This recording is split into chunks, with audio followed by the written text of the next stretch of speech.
The inner circle holds what is still yours. Your rehab effort, your sleep, your food, your self-talk, your focus, your response.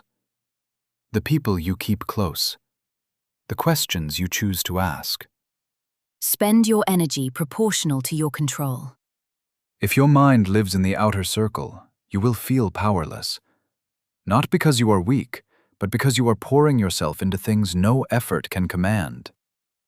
But when you redirect that energy inward, something changes. Your circumstances may not shift overnight, but your relationship to them does. And that is where power returns. Injury teaches this lesson early. A lesson many people never learn in an entire lifetime. The lesson that focus is not just attention. Focus is energy. And where energy goes, identity follows. The word author matters because authors shape meaning. They do not control every event, but they decide what the event becomes in the story.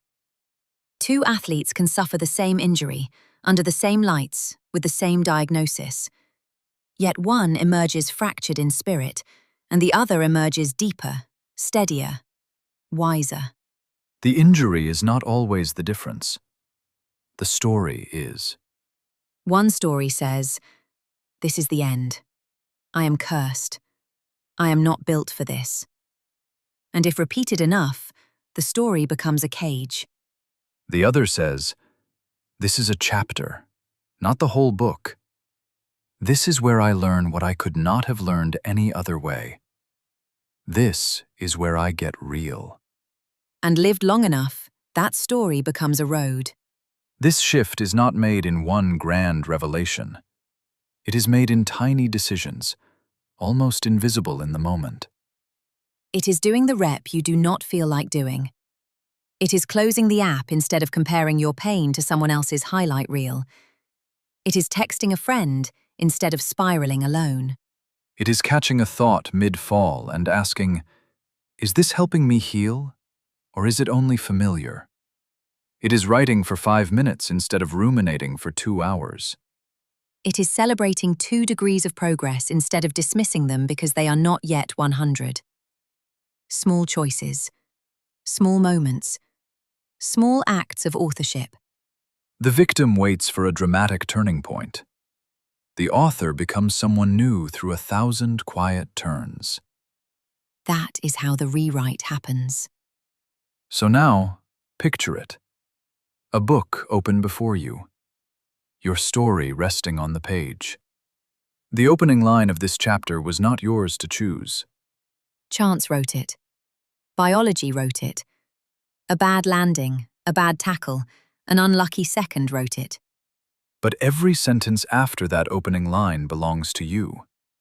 Every paragraph of this rebuild. Every scene of your return. Every meaning this pain will carry.